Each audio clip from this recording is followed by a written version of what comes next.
말씀 보겠습니다. 말씀은 구약성경 민수기 20장 1절부터 13절까지입니다. 민수기 20장 1절부터 13절. 구약성경 229쪽이고요. 민수기 20장 1절부터 13절까지입니다. 제가 봉독해 드리겠습니다. 첫째 달에 이스라엘 자손 곧 온 회중이 신 광야에 이르러 백성이 가데스에 머물더니 미리암이 거기서 죽음에 거기에 장사되니라. 회중이 물이 없으므로 모세와 아론에게로 모여드니라. 백성이 모세와 다투어 말하여 이르되 우리 형제들이 여호와 앞에서 죽을 때에 우리도 죽었더라면 좋을 뻔하였도다. 너희가 어찌하여 여호와의 회중을 이 광야로 인도하여 우리와 우리 짐승이 다 여기서 죽게 하느냐?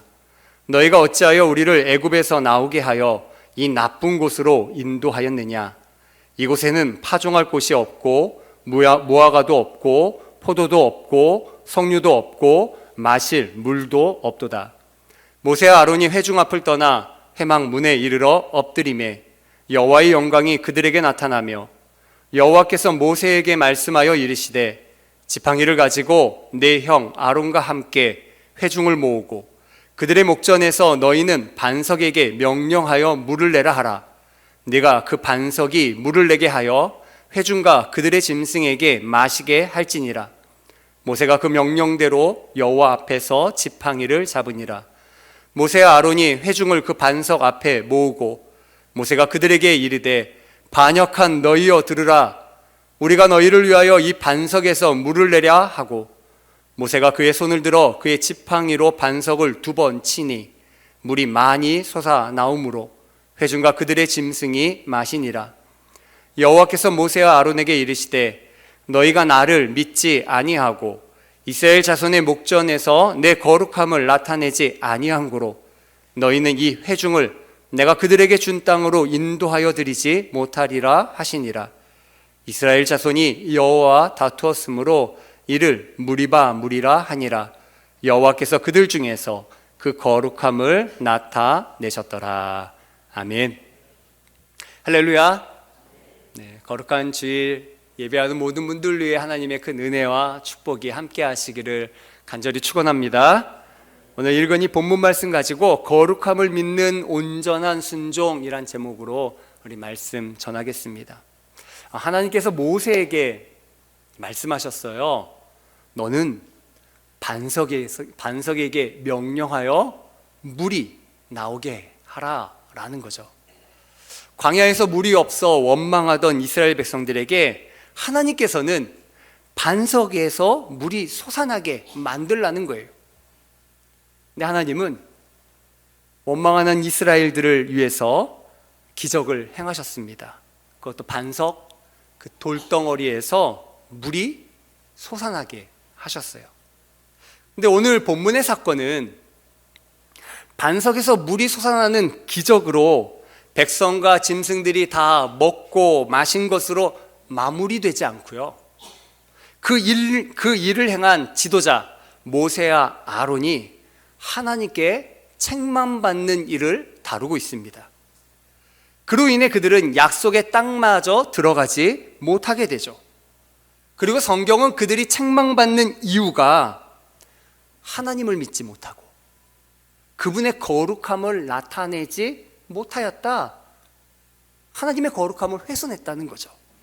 12절 말씀 우리 좀 같이 한번 읽어볼까요? 본문 12절 말씀 우리 함께 읽겠습니다. 여호와께서 모세와 아론에게 이르시되 너희가 나를 믿지 아니하고 이스라엘 자손의 목전에서 내 거룩함을 나타내지 아니한 고로 너희는 이 회중을 내가 그들에게 준 땅으로 인도하여 드리지 못하리라 하시니라. 여러분 우리가 보기에는요 모세가 그렇게 크게 잘못한 것이 없어 보여요. 근데 하나님은 왜 그토록 모세를 책망하시고 그 40년 동안 고생했는데 그 약속의 땅마저 들어가지 못하게 하시는지 너무나 안타깝죠. 하지만 오늘 본문을 우리가 좀 더 깊게 살펴보면서 하나님께서 무엇에 대해 그토록 책망하시는지 알아보고 그것에 담긴 은혜를 우리가 좀 발견하고 좀 나누고자 합니다. 사실 오늘 본문의 사건은 이스라엘의 광야 생활 그 끝자락에 있었던 사건이에요. 그래서 오늘 본문 1절에 보면 첫째 달에라는 말로 이야기하고 있어요. 첫째 달에. 이 첫째 달이 언제를 얘기하냐면 광야 40년째 첫째 달이에요. 광야 40년이 되었으니까 이제는 광야 생활은 거의 끝이 나고 있는 거죠. 광야 40년 지나갔다는 것은 하나님을 불신하고 거역하던 이 출애굽 세대들, 그 출애굽 1세대들은 이미 다 죽고 새로운 세대로 변화되었다는 것을 의미하는 것입니다. 그것을 상징하는 것이 1절에 보면 이 모세의 누이 미리암이 죽는 것을 기록하고 있어요. 그리고 이 20장 26절에도 가보면 모세의 형 아론도 이제 죽음을 맞이할 것입니다. 그러니까 출애굽 1세대들은 다 죽고 지금 이 회중들은 출애굽 2세대들, 광야에서 40년간 빚어진 세대들이라는 거죠. 광야 40년째 되는 해 이스라엘은 세대 교체를 이루어서 지금 어디에 도착했나요? 가데스라고 하는 곳에 도착했어요. 여러분 가데스는 가데스 바네아 좀 들어보셨을 거예요. 이스라엘이 38년 전에 출애굽해서 광야를 통과해서 가데스 바네아에 도착해서 약속의 땅을 앞에 두고 정탐꾼을 보냅니다. 약속의 땅 바로 앞에서 정탐꾼을 보낸 거죠. 그게 바로 가데스예요. 12명의 정탐꾼을 보냈는데 10명의 정탐꾼이 부정적인 보고를 하죠. 우리는 그들 보기에 메뚜기 같다, 이런 얘기를 하면서 이스라엘 백성들이 그 보고를 듣고 낙심하면서 하나님의 약속을 믿지 못하고 그리고 그 약속을 거절했던 곳, 그게 바로 가데스예요. 근데 지금 광야 40년 여정을 다시 돌고 돌아서 광야 40년, 그들이 이제 광야에서 방황하며 훈련하며 빚어졌다가 이제 돌고 돌아 다시 약속의 땅을 바라보는 가데스에 도달하게 된 것입니다. 근데 여기서 또 한 가지 사건이 벌어진 거죠.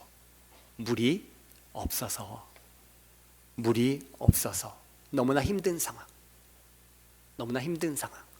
그래서 그들은 물이 없다고 원망하며 온갖 원망과 불평을 다 쏟아내고 있어요. 애굽이 차라리 나았었는데 왜 이 나쁜 곳으로 인도했느냐? 이곳은 파종할 곳도 없고 무화과도 없고 포도도 없고 석류도 없고 마실 물도 없다 하면서 온갖 부정적인 것들을 계속 쏟아내며 모세를 원망하고 있는 것이죠. 3절에 보면 이 백성이 모세와 다투었다 이렇게 얘기하고 있어요. 다투었다는데 모세에게 굉장히 거칠게 대들었다는 거거든요. 그런데 지금 회중은 지금 어떤 사람들이에요? 광야에서 일어난 세대들이잖아요. 그러니까 아무리 많아도 40대일 거예요. 40대. 그러니까 모세의 입장에서는 지금 새파랗게 젊은 것들이 지금 모세에게 거칠게 대들고 있는 거죠. 모세의 나이는 몇 살인가요? 120살이에요. 120살. 40년이 지나가서 120세가 되었을 때죠.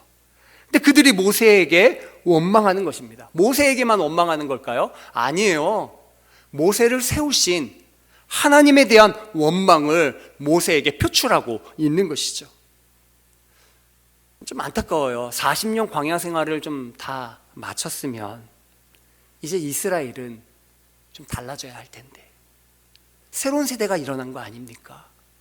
이제 그들은 좀 깨닫고 빚어지면서 좀 달라져야 하는데 여전히 현실적인 어려움, 물이 떨어지고 힘드니까 그거 극복하지 못하고 온갖 원망과 불평을, 그 부정적인 것들을 다 쏟아내고 있는 것이죠. 여러분 잘 보세요. 지금 하나님께서 왜 이런 어려움을 허락하셨을까요? 이거 하나님 허락하시니까 그들에게 이루어진 거 아닙니까? 하나님이 허용하지 않는데 이루어지는 일이 아니잖아요.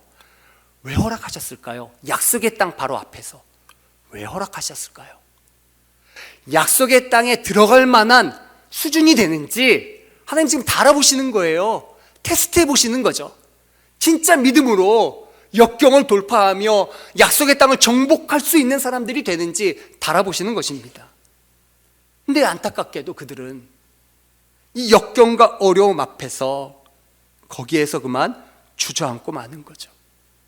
현실적인 어려움에 온갖 원망과 불평을 쏟아내는 것이죠. 현실은 현실일 테니까 뭐 이해는 되죠. 막상 어려움 닥치면 힘든 거는 사실 아닙니까? 그래도 너무나 아쉬워요. 광야 40년 좀 빚어졌으면 그래도 좀 이전 세대하고는 좀 달라져 있어야 되는 것 아닙니까? 근데 그렇지 못한 것이죠. 다행히 지도자인 모세와 아론은 이 원망하는 회중을 떠나 하나님 앞에 엎드립니다. 회막으로 나와서 하나님께 간절히 기도해요. 여러분, 삶에 어려움이 밀어닥칠 때, 역경이 있을 때 하나님께 나아가게 되기를 간절히 축원합니다. 기도의 자리에 나와 엎드리십시오. 어려움과 역경이 찾아올 때 그것을 허용하신 분이 하나님이시라는 것을 기억하셔야 돼요. 왜 허용하셨을까요? 하나님 다 아시고 허용하시잖아요. 오히려 그런 역경들을 통해 그 모든 것이 합력하여 더 좋은 것을, 선을 이루실 수 있는 하나님이시기에 허용하시는 것이죠. 그러니 역경의 순간 우리는 오히려 하나님께서 행하실 놀라운 일을 기대하며 하나님이 무슨 말씀을 하실지, 어떻게 해야 한다고 이야기하실지 귀를 기울여야 합니다. 그래서 기도의 자리에 나아가야 되는 거죠. 그 앞에 엎드려야 되는 것입니다. 근데 우리가 기도하지 않으면요, 우리는 어렵고 버거운 상황 속에서 자꾸 엉뚱한 일을 벌이게 돼요.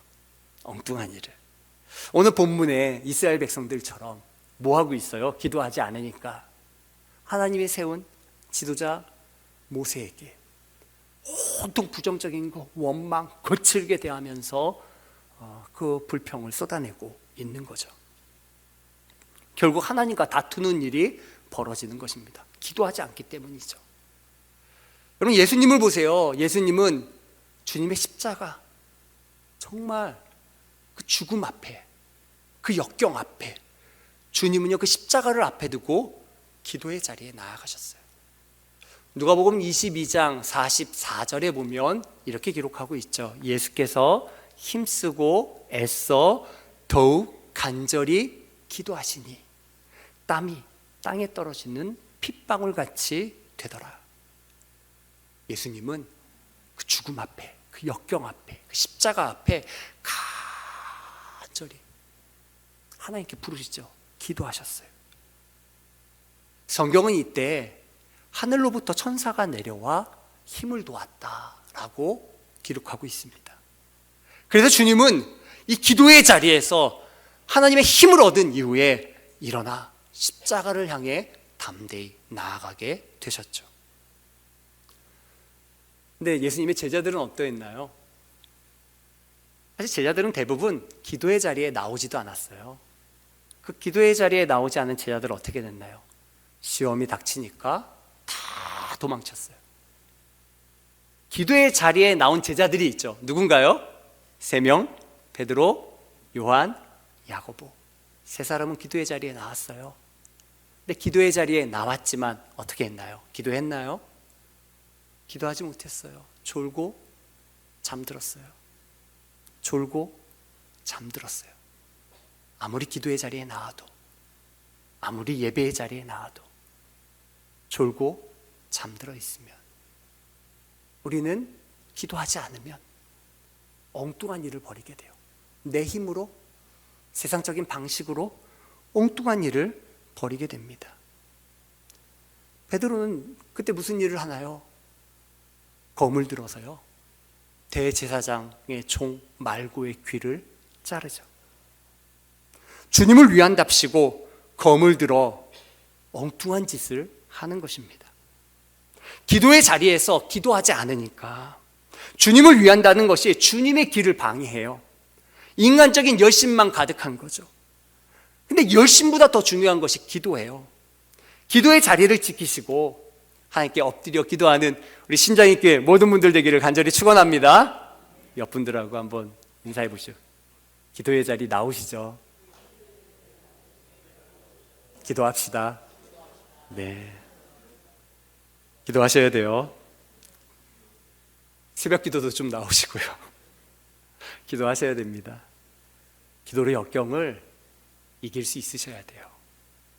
뭐 성전 열려 있으니 뭐 언제든지 뭐 저녁에도 낮에도 언제든지 오셔서 기도의 자리를 지키고 하나님께 구하십시오. 기도하지 않으니까 자꾸 검으로 힘으로 세상 방식으로 인간적인 열심으로 엉뚱한 일을 벌이는 거예요. 문제가 해결되나요? 아니에요. 문제가 해결되지 않아요. 말고의 귀나 자르고 문제를 더 발생시키고 있는 거죠. 하나님이 원치 않는 일만 더하는 꼴이 되는 것입니다. 그래도 오늘 본문에서는 지도자인 모세와 아론은 기도의 자리에 나아갔어요. 기도했어요. 엎드려 기도했더니 하나님께서 어떻게 해야 되는지 말씀해 주시죠. 우리 본문 8절입니다. 우리 함께 읽겠습니다. 지팡이를 가지고 내 형 아론과 함께 회중을 모으고 그들의 목전에서 너희는 반석에게 명령하여 물을 내라 하라. 내가 그 반석이 물을 내게 하여 회중과 그들의 짐승에게 마시게 할지니라. 물 없는 문제를 해결하시는 방법을 얘기해 주시죠. 뭐라고 얘기하세요? 반석에게 명령하여 너 물 내 라고 얘기하라는 거예요. 그러면 반석이 물을 낸다는 거죠. 그래서 네 백성과 짐승들 다 마시게 하라. 예수님 그렇게 말씀하셨어요. 주님이 그렇게 응답해 주셨어요. 그런데 모세가 이 주님의 말씀을 좀 더 깊이 있게 들었어야 돼요. 좀 더 제대로 들었어야 돼요. 좀 더 온전히 순종했어야 돼요. 그런데 그렇지 못해요. 일단 하나님 말씀하신 대로 이 모세가 순종하기 시작합니다. 회중을 모으라 그러셨거든요. 그래서 회중을 모아요. 회중을. 그리고 그들 앞에 반석에게 명령해서 물내라고 한 거니까 회중을 모으고요. 지팡이를 잡으라 그랬으니까 지팡이를 잡아요. 회중 모으고. 그러니까 모세 아론이 회중들을 다 모았습니다. 여러분 성경을 읽을 때 좀 상상력을 좀 발휘하셔야 돼요. 이 장면을 좀 상상해 보세요. 회중들이 하나 둘 모여듭니다. 그런데 그 회중들이 어떤 얼굴로 모여들었을까요? 어떤 표정으로 모여들었을까요? 기쁘고 즐거운 표정으로 모여들었을까요? 온통 힘들고 지치고 화나고 그런 얼굴로, 그런 모습으로 하나 둘 자꾸 모여오는데 그 부정적인 것들이, 그 안 좋은 표정들이 가득해지는 겁니다. 모세의 입장에서 그 얼굴들을 볼 때 그 원망 가득한 얼굴들이 점점 모여지게 될 때 모세의 마음이 너무 불편해지죠. 꾹꾹 참아왔던 그 감정이 폭발하게 되는 겁니다. 모세는요 굉장히 온유한 사람이에요. 성경에서도 민수기 12장 3절에 보면 이 사람 모세는 온유함이 지면의 모든 사람보다 더하더라. 그처럼 온유한 사람이 없어요. 근데 그런 모세라 할지라도 지금 모세의 삶을 되돌아보면 38년 전 정말 혼자 애굽에 내려가서 그 바로 앞에 서서 하나님의 이름으로 하나님의 능력을 행하면서 말을 듣는 이스라엘 백성들, 그들 결국 끄집어낸 거거든요. 홍해를 건너오게 만들었어요. 광야를 통과하게 만들었어요. 그래서 가데스 바네아 그 앞에 이르게 만든 거죠. 그런데 정탐하고 오더니 이스라엘 온 백성이 하나님의 약속은, 하나님의 기적은 다 상실한 것처럼 하나님 믿지 않고 배신하고 거역하고 그래버린 거죠. 그런데 지금 이들의 모습이 그와 같은 거예요. 그 르비딤에서 물이 없어 했던 그때처럼 동일한 그 모습을 이 사람들이 보이고 있는 거죠. 40년간 광야에서 좀 빚어졌으면 좀 달라져야 되는데 똑같아 보이는 거예요. 그래서 모세는 이들에 대한 분노를 참지 못하고 그만 그 꾹꾹 눌러왔던 감정이 폭발해 버린 것입니다. 그래서 하나님께서 말씀하신 대로 지팡이 잡고 회중을 모은 것까지는 잘했는데 거기서 하나님 뭐라 그러셨어요? 반석에게 명령하여 물을 내라 이르셨는데 분노로 그들을 향해 호통을 치며 감정을 쏟아내기 시작합니다. 10절 말씀 제가 읽어드릴게요. 반역한 너희여 들으라. 우리가 너희를 위하여 이 반석에서 물을 내랴. 지금 막 감정이 격양되니까 온갖 안 좋은 것들이 모세에서 뿜어져 나오게 됩니다. 반역한 무리들, 이 폐역한 놈들 막 이랬겠죠. 격한 감정을 쏟아낸 것입니다. 그뿐 아니라 반석에게 명하여 물을 낸 것이 아니라 지팡이로 반석을 2번 쳐서 물을 내죠. 톡톡 쳤을까요? 톡톡 쳤을까요? 있는 힘껏 반석을 내리쳤을 겁니다. 그런데 성경은 모세가 분노를 쏟아낸 것을 문제 삼는 것이 아니에요. 그것을 지적하고 있지 않아요. 성경이 지적하는 문제는 그가 하나님을 믿지 않는 것과 하나님의 거룩하심을 나타내지 못한 것. 모세가 하나님을 믿지 못했다. 성경이 이렇게 얘기하고 있어요. 모세가 하나님을 믿지 못했다. 뭘 믿지 못했을까요? 여러분, 이 부분이 굉장히 중요합니다. 여러분, 지금 모세의 눈에는요 40년 전 그 가데스 바네아에서 거절한 사람들, 그리고 40년 전 그 르비딤이라고 하는, 그때는 반석을 쳐서 물이 솟아나게 했거든요. 그때의 사람들과 지금 이 물이 없다고 원망하는 사람들이 모세의 눈에는 똑같아 보여요. 그래서 모세는 지금 기도에서 주신 그 응답 그대로 온전히 순종하지 못하고 40년 전 그 르비딤에서 응답받은 것처럼 반석을 내리쳤던 거죠. 르비딤에서는 하나님께서 반석을 치라 그러셨거든요. 출애굽기 17장 6절 말씀입니다. 우리 같이 한번 읽어볼까요? 함께 읽겠습니다. 내가 호렙산에 있는 그 반석 위 거기서 내 앞에 서리니 너는 그 반석을 치라. 그곳에서 물이 나오리니 백성이 마시리라. 모세가 이스라엘 장로들의 목전에서 그대로 행하니라.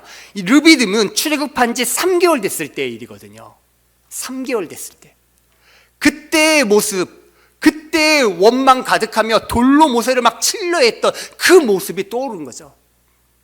그때 하나님은 반석을 치라고 얘기했어요. 그 격앙된 순간을 가지고 모세는 반석에게 명하여 물을 내라고 하나님은 말씀하셨는데 반석을 쳤어요. 그것이 모세가 하나님을 믿지 못한 것이고 그것이 하나님의 거룩함을 나타내지 못한 것이라 성경은 이야기하고 있어요. 즉 르비딤에서 3개월 됐을 때 르비딤에서 반석을 내리칠 때와 광야 40년이 지나 지금 가데스에서 반석에게 물을 내라 명령을 하는 것은 하나님이 지금 다른 해법을 주시잖아요. 그 두 그룹이 모세의 눈에는 같아 보이는데 하나님의 눈에는 다른 그룹이라는 거예요. 다른 그룹. 그래서 첫 번째 그룹은 반석을 쳐야만 했고 두 번째 그룹은 말씀으로만 선포해도 됐던 거예요. 마치 이스라엘이 출애굽할 때 그 출애굽 1세대는 하나님께 홍해를 갈라주신 다음에 건넜어요. 그러나 이 광야 40년을 빚어진 이 광야 세대는요, 요단강을 가르신 다음에 걷는 게 아니라 흐르는 강물, 그 범람한 강물에 하나님은 너희가 발을 먼저 내디디라 라고 얘기했어요. 방법이 달라요. 믿음의 수준이 달라요. 빚어진 게 달라요. 겉모습은 동일한 모습이 나타나는 것 같은데 지금 그들은 다른 그룹이라는 거예요. 40년 동안 광야의 여정이 수포로 돌아간 것이 아니라 그래도 하나님이 그들과 함께 하시면서 그들의 삶을 빚어가고 계셨다는 거죠. 이게 굉장히 중요한 것입니다. 모세의 눈에는 이 두 그룹이 전혀 다른 단계에 있는 것을 보지 못했던 거죠. 그의 눈에는 동일하게 보였고, 그로 말미암아 불안했던지, 그들 때문에 또다시 내가 광야로 나가면 어떡하지? 그런 꾹꾹 눌러왔던 감정이 북받쳐 왔는지 분노를 쏟아내며 호통을 치며 반석을 내리쳤던 것이죠. 이것이 하나님을 믿지 못한 것이고, 하나님의 거룩함, 하나님은 세상과 다르신 분, 세상과 달리 못 이루시는 분이 없는 분임을 나타내지 못한 것입니다. 여러분, 우리의 모습 속에 신앙의 성장이 더디고 차이가 없이 느껴질 때, 그때 절망하게 되고 낙심하게 되죠. 그러나 낙심하지 말게 되기를 바랍니다. 하나님은 능치 못하심이 없으세요. 이미 여러분들 안에 착한 일을 시작하셨습니다. 그리스도 안에서 그 보배로운 피로 여러분들 정케하셨고요. 또한 여러분들 안에 누가 계세요? 하나님의 영, 성령님이 여러분들 안에 계시죠. 때로는 삶에서 여러분들이 승리하지 못할 때가 있어요. 성령을 근심케 할 때도 있죠. 그러나 그럼에도 불구하고 성령이 떠나시나요? 그렇지 않으세요. 우리 안에 계시죠. 그러니 지금 광야를 지나온 이 세대는요, 그 출애굽 1세대하고는 다른 것이에요. 하나님이 그 부분에 대해서, 모세가 그것을 믿지 못하는 것에 대해서 책망하시는 겁니다. 너 왜 날 믿지 못하고 너 왜 내 거룩함을 나타내지 않느냐, 책망하고 있는 거죠. 여러분, 하나님은 거룩하신 하나님, 세상 그 어떤 것과도 비교할 수 없는 하나님이신 줄 믿습니다. 그분의 능력으로, 그분의 지혜로, 그분의 은혜로 우리를 지금 빚어가고 계시는 줄 믿습니다. 그러니 겉모습이 좀 안 빚어진 부분이 있다 하더라도 과거에 몰입하지 마시고요, 불안해하지 마시고요, 하나님의 행해 가시는 새 일을 바라보며 계속 믿음으로 전진해 나갈 수 있는 저와 여러분들 되기를 간절히 축원합니다. 성경 한 군데 읽어보겠습니다. 이사야 43장 18절부터 21절까지의 말씀, 우리 함께 우리 한 목소리로 읽을까요? 너희는 이전 일을 기억하지 말며 옛날 일을 생각하지 말라. 보라, 내가 새 일을 행하리니 이제 나타낼 것이라. 너희가 그것을 알지 못하겠느냐? 반드시 내가 광야의 길을, 사막의 강을 내리니 장차 들짐승 곧 승냥이와 타조도 나를 존경할 것은 내가 광야의 물을, 사막의 강들을 내어 내 백성, 내가 택한 자에게 마시게 할 것임이니라. 이 백성은 내가 나를 위하여 지었나니 나를 찬송하게 하려 함이니라. 아멘. 금요일 날 어떤 분에게 전화 한 통을 받았어요. 그분이 이 목사님과 이 신장이 교회 위에 기도하다가 한 꿈을 꾸셨다는 거예요. 그래서 그거 좀 알려드리려고 전화하셨다는 거죠. 근데 꿈에 신장이 교회에 다른 교회 성가대인데 800명의 성가대가 신장이 교회에 와서 특송을 하더라는 거예요.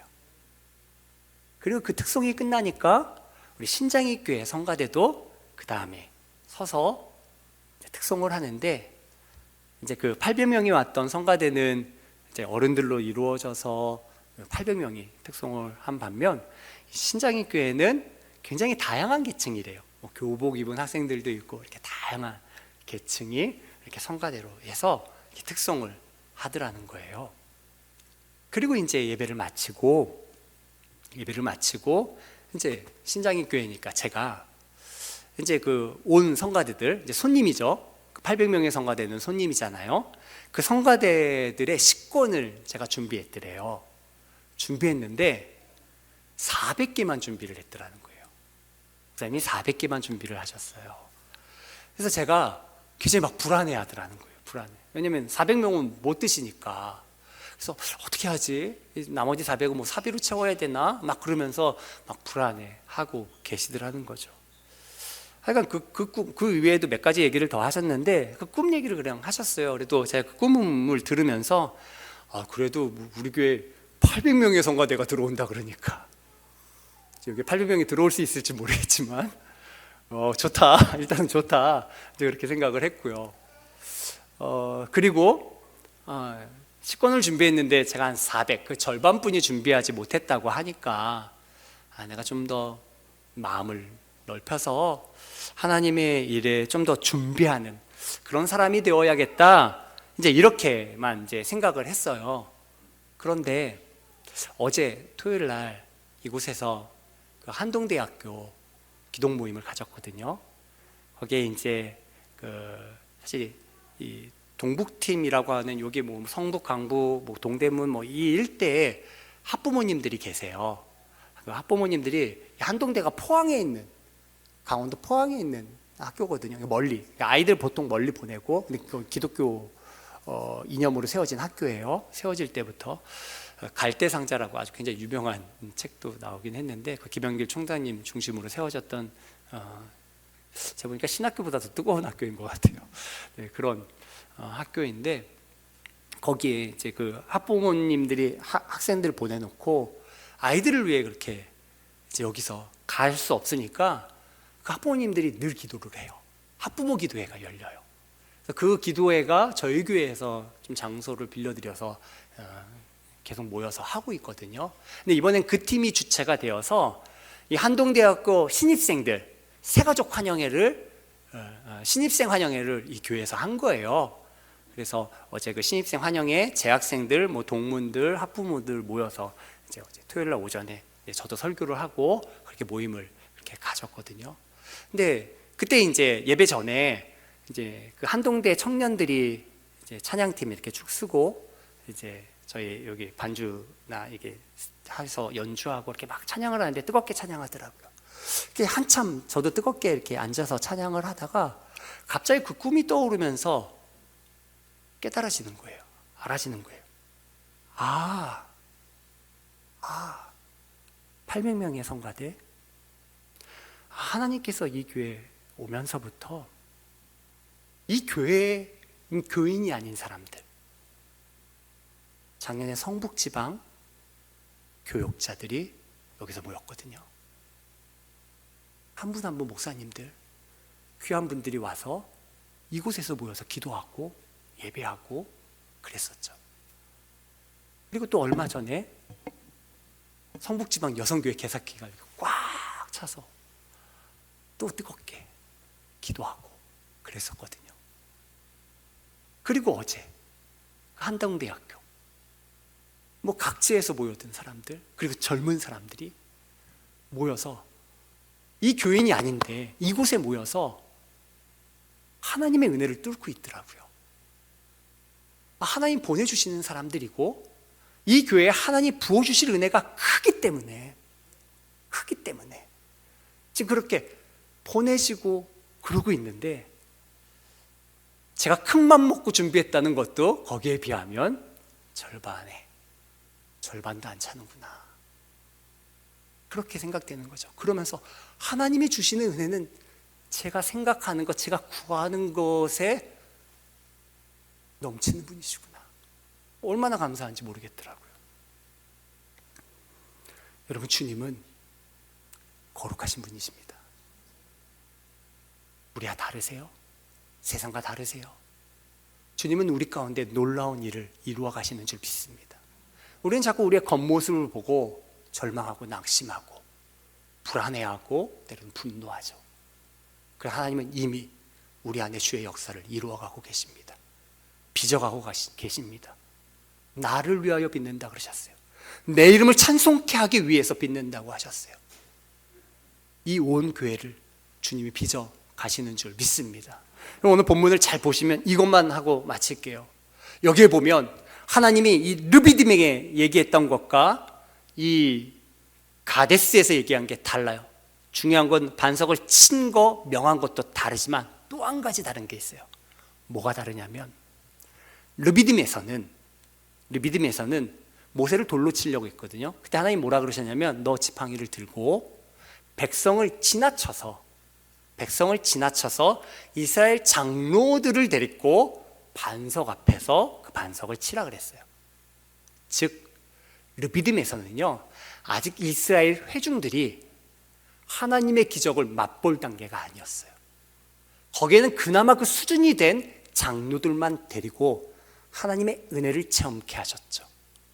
그런데 광야 40년을 빚어졌던 가데스에서는 하나님 뭐라고 얘기했어요? 지팡이를 잡고 온 회중을 모으라. 예외가 있어요? 없어요? 없어요. 다 모아서 더 놀라운 수준, 반성을 치는 은혜가 아니라 말씀만으로 이루어지는 하나님의 놀라운 은혜를 경험케 하시죠. 그 반석에서 나오는, 말씀으로 말미암아 나오는 생수의 강이 그들에게 흘러가게 만드신 것입니다. 오늘 이 교회에 그와 같은 은혜를 주님이 허락하시는 줄 믿습니다. 전 신장의 교회의 그런 은혜, 우리의 겉모습은 큰 차이가 없는 것 같을지라도 하나님 그런 새로운 은혜를 이미 시작하셨고 이루어 가시는 줄 믿습니다. 두려워하지 마시고요, 불안해하지 마시고요, 하나님이 행하실 새 일을 기대하시면서 오히려 더 큰 일을 기뻐하시면서 감사하시면서 믿음으로 계속 전진해 나아갈 수 있는 저와 여러분들 되시기를 간절히 축원합니다. 우리 오늘 들은 말씀 기억하시면서 같이 좀 통성으로 기도하실까요?